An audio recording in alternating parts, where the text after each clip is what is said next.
একজন কৃষকের ছিল একটি গাধা।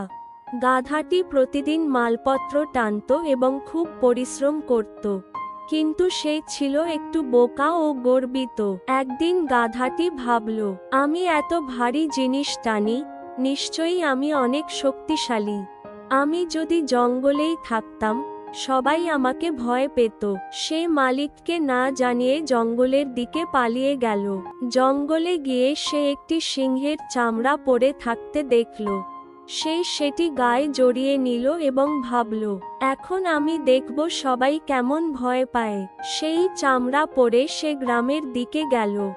মানুষজন তাকে সত্যিকারের সিংহ ভেবে ভয় পেয়ে পালিয়ে গেল। গাধা খুব মজা পেল, কিন্তু সে ভুল করে খুশি হয়ে গাধার মতো ডেকে উঠল, ঘ্যাঁ ঘ্যাঁ। লোকেরা তখন বুঝল, এ তো গাধা। তারা তাকে ধরে মারধর করল।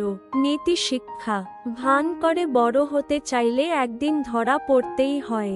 নিজেকে যেমন তেমনভাবেই গ্রহণ করাই ভালো।